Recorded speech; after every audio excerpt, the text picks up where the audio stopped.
Hello students, कल हमने antigen antibody reaction में न्यूट्रलाइजेशन पढ़ा, प्रेसिपिटेशन पढ़ा, एग्लूटिनेशन पढ़ा। आज मैं आप लोगों को एंटीजन एंटीबॉडी रिएक्शन का ही एक पार्ट कॉम्प्लीमेंट सिस्टम पढ़ाने जा रहे हूँ। कॉम्प्लीमेंट सिस्टम क्या होता है? कॉम्प्लीमेंट सिस्टम प्रोटीन का एक समूह होता है जो प्राणी की प्रतिरक्षी क्रियाओं या इम्यूनिटी रिएक्शंस में पार्टिसिपेट करता है।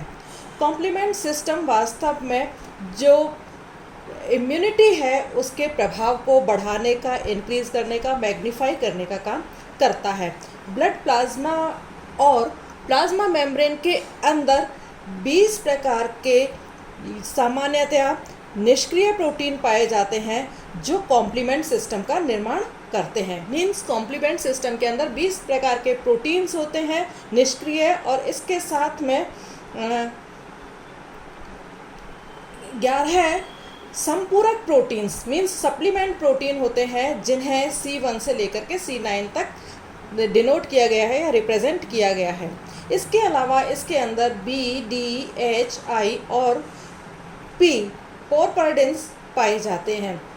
कॉम्प्लीमेंट सिस्टम जो है कास्केड प्रवाह की तरह से या कास्केड फ्लो की तरह से कार्य करता है, जिसमें एक फैक्टर के एक्टिव होने के बाद में बाकी सारे फैक्टर्स एक्टिव होते चले जाते हैं। सामूहिक रूप से जो कॉम्प्लीमेंट प्रोटीन है वो सीरम के ग्लोबुलिन घटक का एक पार्ट बनाते हैं। ब्लड प्लाज्मा एवं अन्य देह तरल में कॉम्प्लीमेंट प्रोटीन निष्क्रिय रूप से उपस्थित होते हैं। ये एंटीजन्स के एंटीबॉडीज़ के बाइंड होने के साथ में एक्टिव हो जाते हैं। मींस जब कोई एंटीजन एंटीबॉडी के साथ में बाइंड होता है तो ये कॉम्प्लीमेंट प्रोटीन्स जो हैं वो एक्टिव हो जाते हैं और एंटीबॉडीज़ द्वारा प्रेक्षित लक्ष्य अणु के विशेष विरुद्ध काम करते हैं।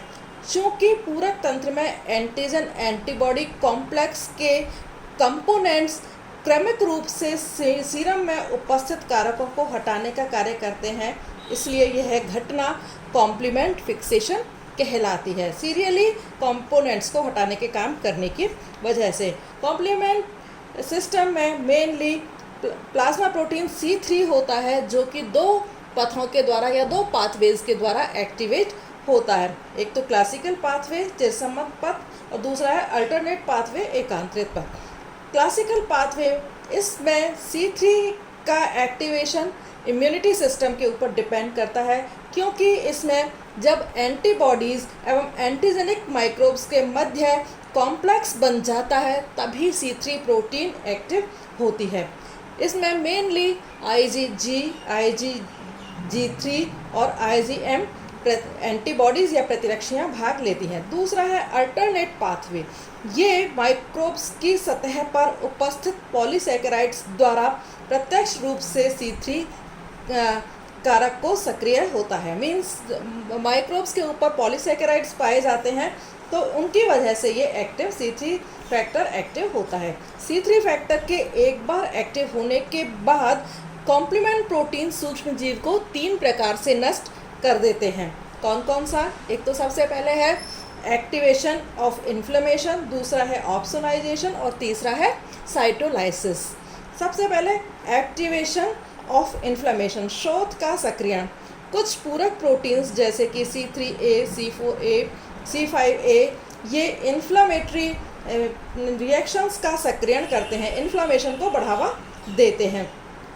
इसमें क्या होता है कि ये फैक्टर्स जो आर्टरीज होती हैं, शरीर की जो धमनियाँ होती हैं, उनको प्रसारित करने का काम करते हैं और प्रसारित होने की वजह से इन धमनियों के अंदर ब्लड फ्लो जो है वो बढ़ जाता है। साथ ही मास्ट सेल्स, बेसोफिल्स, प्लेटलेट्स ये सब मिलकर के हिस्टामिन का सीक्रेशन करते हैं और हिस्टामिन का सीक्रेशन होने की वजह से जो ब्लड कैपिलरीज होती हैं उनकी पारगम्यता या परमेबिलिटी जो है वो उनकी बढ़ जाती है और इस कारण WBC आसानी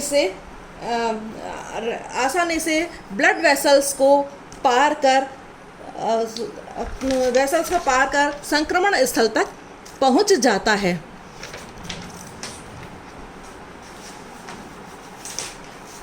जिससे इस कारण इसी तरह से अन्य कॉम्प्लीमेंट प्रोटीन्स जो हैं वो कीमोटैक्टिक फैक्टर्स का कार्य करती हैं, जो सूक्ष्म जीव के भेदन स्थल पर फैगोसाइट को आकर्षित करने का काम करती हैं। दूसरा पॉइंट है ऑप्सोनाइजेशन।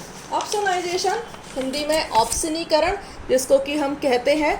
ऑप्सनीकरण में C3b पूरक प्रोटीन जो होता है या C3b कॉम्प्लीमेंट प्रोटीन का एक खंड माइक्रोब की सरफेस के साथ बंधित हो जाता है। Means microbe plus C3b plasma protein, यह फैगोसाइटोसिस पर उपस्थित ग्राही के साथ अंतःक्रिया है। मीन्स फैगोसाइटोसिस पर के ऊपर जो रिसेप्टर साइट्स होती हैं वहाँ जाकर के ये माइक्रोब का छोटा खंड जिसके ऊपर की C3b प्रोटीन भी लगा हुआ होता है उसके साथ जाकर के अटैच्ड हो जाता है और वहाँ पर अंतःक्रिया करता है और फैगोसाइटोसिस की जो प्रोसेस है उसको इंस्पायर करने का काम करता है। सूक्ष्म जीव की सतह पर आवरण या कोटिंग की यह घटना ऑप्सोनाइजेशन कहलाती है।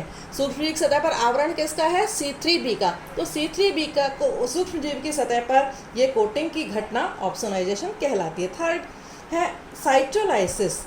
डिफरेंट टाइप के पूरक प्रोटीन्स जैसे कि C5b, C5-6, C7, C8 एवं C9 आपस में मिलकर MAC means membrane attack complex का निर्माण करते हैं। ये मेम्ब्रेन अटैक कॉम्प्लेक्स के द्वारा जो सूक्ष्म जीव हैं उनकी जो सेल वॉल होती है वो उसको छिद्रित करने का काम करते हैं। जिस छिद्रित होने के बाद में सेल का साइटोलाइसिस हो जाता है। मीन्स सेल जो है वो ख़त्म हो जाती है।